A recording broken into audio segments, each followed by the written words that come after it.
Welcome to TalentED. I'm your host, Dr. Eric Skanson, and this is where we share stories and insights from professionals making a difference in their fields. And I want you to get ready. We have an enlightening episode today of the podcast as we welcome Treena Reilkoff, a conflict management and resiliency specialist and founder of TLR Solutions for Conflict. With her extensive expertise as a trauma-informed conflict management consultant and mediator, Treena has been dedicated to empowering leaders, organizations, businesses to cultivate conflict-resilient workplaces. With over 25 years of experience in diverse and complex environments, her background in social work, mental health, security intelligence has really equipped her to bring you some great information today. So I'm not going to tell everything, but I am going to turn it over to Treena to let her introduce herself as well. Treena, hello and welcome, and thank you for joining TalentED today. What can you tell us about yourself? What can I tell you about myself? Well, you did a great intro. Basically, I have a dog, if you haven't heard that bark. And a little bit about myself is my experience, lived experience and professional experience includes living in 5 provinces. First job ever, starting at 16 in high school to go into university, was working in a psychiatric institution as a nurse's aide, which enlightened and brought awareness and understanding and empathy to being exposed to violent episodes, complexity, mental health, developmental disabilities, and how to work with individuals, adults, families, healthcare field, but in an institutional setting that, you know what, we're all human. Mm-hmm. And everybody, you did hear correct. She said provinces. So Treena, why don't you tell us where you're talking to us from today? Right now I'm talking to you from Mississauga, Ontario, which is like 10 miles from Toronto, but I have lived in every West province of Ontario. So in BC, Alberta, Saskatchewan, Manitoba, and now Ontario. So are you telling me that there is trauma and mental health across the border in Canada as well as the United States? Well, let's just say COVID is a Canada-wide, US-wide, worldwide trauma that we all experience. Yeah, for sure. So there is no borders to being exposed to trauma as a human or the location of when or where it might happen. Well, here's what I like about Treena too is her focus around trauma in the workplace. In education, we talk a lot about trauma with students and trauma in families, but we don't always recognize the trauma that has happened in the workplace as well and conflict in the workplace. And this is why I think Treena is such a valuable resource. So I guess one of my questions for you, Treena, is can you share maybe a memorable case or experience where you helped transform maybe a conflict-ridden workplace into a more resilient and harmonious environment? I'll give an example that I do love showing about how when we don't understand, we have education and training. So education is the theory part, training is the actual performance, the behavioral cues. So when we look at the topic of ADHD in schools, and I have worked in schools, and that's where I started my resiliency in schools, is being the behavioral consultant, the counselor, the outreach worker from kindergarten to grade 12. So one of my tasks was each month I'd give some PD for the staff. And the topic was ADHD. And at the time, this one student was really creating a lot of behavioral issues in the classroom for admin, bullying, was getting kicked out. And it was how do we collectively support the student to stay in, mitigate the conflict, the potential violence, and even support the teachers. Sorry about that. Support the teachers, because parent that is a teacher, retired teacher, and a mom that is a teacher's aide, that frustration, that unknown, that inability, lack of support, not knowing what to do, it accumulates, right? And when you have a student that's, sometimes that higher risk complexity, developmental disabilities, lacks support, even at home, behaviorally, they show up in the classrooms, which then creates conflict for everybody. So the topic was ADHD. And the one vice principal did not really believe in the diagnosis of ADHD. So my goal was lived experience. How do you get somebody to connect? So once you know what it looks like, feels like, and what environment that could take place in, it gives you a better insight of how you can provide support or change the language, change the environment to help mitigate potential risk. So we did the workshop, but himself and 2 other TAs, I went around asking for volunteers of who didn't drink coffee. And so the VP didn't drink coffee, and neither did the TAs. So I asked them if they would take a caffeine pill, right? Instead of a cup of coffee, just take a caffeine pill. And they said, sure, right? So they don't take a lot of caffeine. Mm-hmm. And they took it a half an hour before the professional development. And so when we started the little information workshop, educational workshop, they couldn't sit still. One of the TAs had to leave the room. They were running laps up and down. Everybody was fidgeting, and I was doing that old-fashioned style of stop moving, stop talking, stop fidgeting, sit there, look at me, and pay attention. And they couldn't. And it gave that lived experience, and then everybody else around watching how when you don't understand or you assume, it's not so simple. Mm-hmm.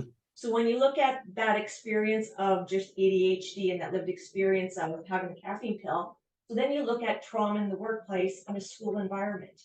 If an event happens, you might not know how you might react immediately, or 2 days later, you might have that shock reaction, you might have that traumatic reaction, and you return to school and you start shaking, or you're nervous, or you're just having flashback memories.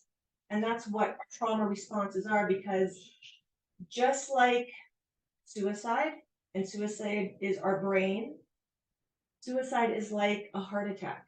Our heart is an organ too. So how I like to break down that comparison of trauma, mental health awareness, developmental disabilities, behavior is we're all human. We all have a heart. We all have a brain. Without them, we're not here. We need to keep them healthy. We can be in supreme fitness, but you never know when you might have that heart attack or brain attack. What a great way to kind of explain it to people. I love that. Trauma informed. I mean, that's a term that's going around right now and is out there. Trauma informed conflict management, though, is a new layer, and this is what I hear you talking about. Can you explain maybe how trauma affects conflict dynamics and I think you were getting into a little bit, it's our response, right? It's something that comes out. So how can you help handle those conflicts in a trauma-informed manner in the workplace? Like, what would be some tips that you might have? When you're looking at trauma-informed and conflict resiliency, you're kind of looking at high-level conflict or any conflict. Conflict brings out anxiety, brings out nervousness, brings out how you don't know you're going to respond. And how we respond to conflict, adversity, or trauma is only based on learned behaviors unless we actively, have taught it, our parents taught it to us, or it was taught to us in the schools, or we actively go seek other education to learn how to manage.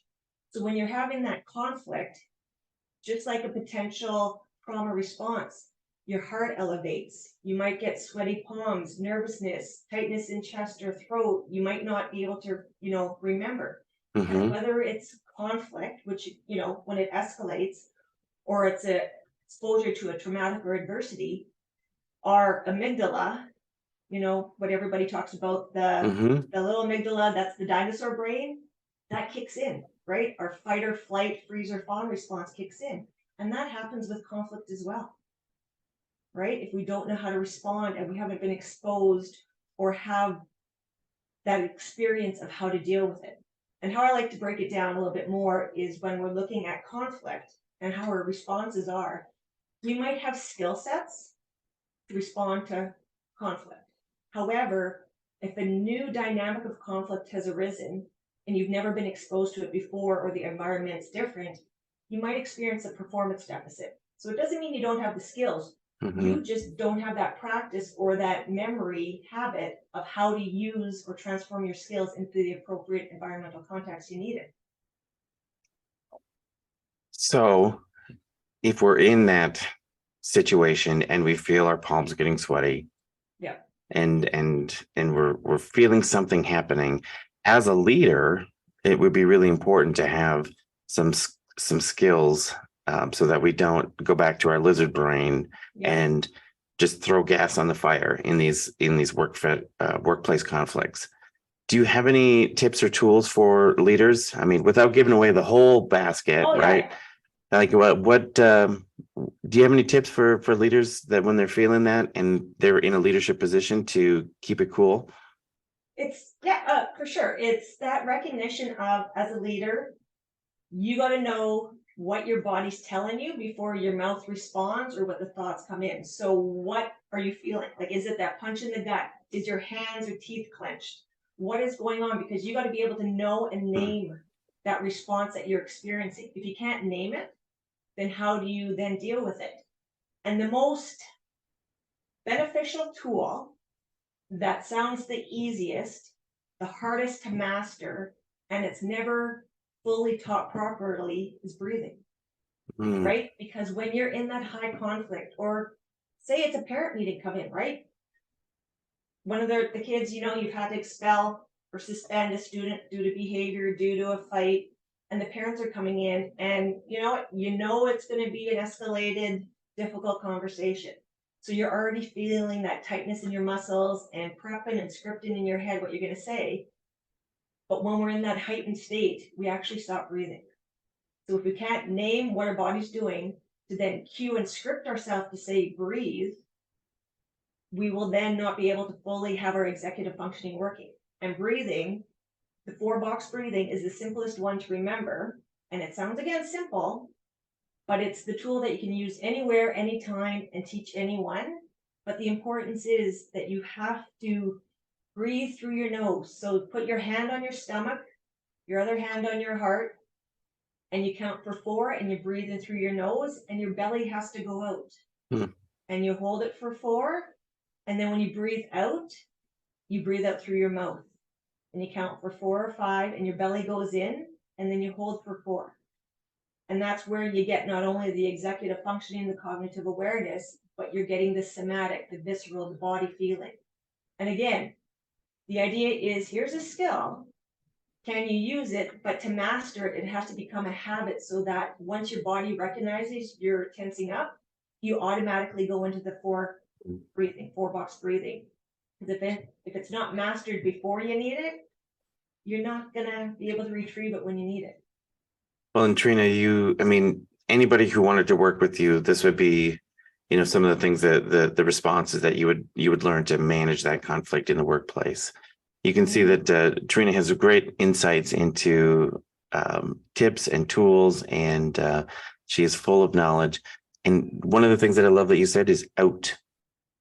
Being from Minnesota, I understand out. We like to shorten our vowels up on the northern side of the northern hemisphere. With that, I have some fun questions I want to ask you, and we'll have a chance to kind of come back to kind of a call to action. So I'm going to give you just a preview for that. Think about what your call to action might be, but I want you to think about some of these questions. So we're going to switch gears. Let's explore the Canadian side of Treena. What are some, for our listeners on the United States side here, what are some commonly used Canadian slang words or phrases that might confuse our American listeners if you are working with them? Sorry. It's and I never realized how much we say sorry, even if we're not in the wrong. Or, if 2 people are going into the mall and you go both to grab the door handle at the same time to pull it open. Sorry. Apologetic around everything, right? Right. And I'm more, when you think about it, it's more just being respectful. It's a way of Canadians just being respectful. And where it came from originates, I have no idea. Right? But That's when great. you're not in Canada, people recognize it. Treena, if I said hat, what might you say? Hat. What's a loonie? $1. What's a toonie? $2. All right. Like, wait a minute. What about Is there anything uniquely Canadian experience or tradition that you think that we might find interesting? Butter tart originated in Canada. A butter tart. Yeah. Some Americans, and my brother does live in actually Minneapolis, are aware of what poutine is. Mm-hmm. And cheesies. I know for my brother, when he comes back home and he crosses the border with his kids, they need to bring back cheesies and iced tea. A certain kind of iced tea you can't get there. Okay. What's a cheesy? What's it? It's like a crunchier Cheeto. And it's Oh, harder. It's like a lot harder than a Cheeto. I would be interested in that. Okay. Hockey. Hockey is deeply ingrained in Canadian culture. Can you tell us, are you a hockey fan, Treena? Hockey fan, but not dedicated to watch all the time. But I can say that I've played it too, and I've been the hockey mom, the hockey manager, Oh, the wow. hockey coach for midget level for one game where, again, conflict caused two of our coaches to get kicked out of the tournament. Ah, And that was a long time ago because my kids are now adults, but the two coaches that got kicked out was a high school teacher and a police officer. So the manager had to step in for the second yes. coach. Did you win the game? Yes, we did. I You retired did. undefeated. I know my son plays hockey, and I will tell you this. We were at a tournament and there were some Winnipeg teams there, Oh, wow. and they were so good. But my son came off the ice, and this comes back to the first thing you said. He goes, "Dad, they were so nice. They were so polite. Typically in hockey, there tends to be some trash talking and some other Oh, things. yes. He said the teams were so polite and nice, and they just cleaned up on us. They had just some wicked shots. So kudos to Yeah. the Winnipeg youth hockey program. All right, last one. As a Canadian, what are some cultural values or traits that you believe set Canadians apart from Americans? You already said your politeness, the unapologetically sorry. Yeah. Anything else? I don't think culturally anything sets us apart different from the US. What I think is collaborative and the same is that we are Canada, US is one big country that is multicultural Mm-hmm. and collaborative and embracive. Not embrace, yeah, embrace, right? Embrace. That's, Yeah. yeah. So I don't think to say, besides when you cross the border, so above, if you're coming up from North Dakota, South Dakota, and you're at the border and it's summertime, you don't drive a Skidoo. There is summer here, there is no snow, and it's just as hot. Mm-hmm. And today in Mississauga with humidity, it's 30 degrees Celsius. So I think that's high up in your 80s or 90s, Mm-hmm. right? So people have come across into Manitoba and Saskatchewan with Skidoos in the summertime thinking they were going to get to go Skidoo. They cross the border. And a skidoo is what we would call Snowmobile. snowmobile. Okay, Snowmobile. yeah. There's another one. Well, Treena, it has been great to have you on our show today. And I did tell you I was going to give you one more chance for a call to action. Treena, do you have any final words of wisdom or call to action for our listeners today? I think the call to action that I would request is that the brief skill of breathing, practice it, teach it, share it, and recognize we're all human and make that a part of a skill set for conflict, for anger, for emotional management, regulation, a trauma experience, that we can start supporting and creating intergenerational conflict resiliency since we're all still coming out of COVID and that hasn't disappeared. Here's our time to create a leadership legacy and build intergenerational conflict resiliency. Be present, be aware, breathe, right? Breathe. Yeah. Well, I want to thank you for sharing your knowledge and your experiences with us today, Treena. It has been an absolute pleasure to have you on the show. And for the rest of you, thank you for tuning into this episode of TalentED. If you enjoyed this episode, please subscribe, leave us a review. If you would like to work with Treena, feel free to give me and contact us here at School Pro. And if you have any suggestions for future topics or guests, please contact us. And until next time, keep learning, keep growing, and stay PKS, which is positive, kind, and supportive. Thank you, Treena. Thank you.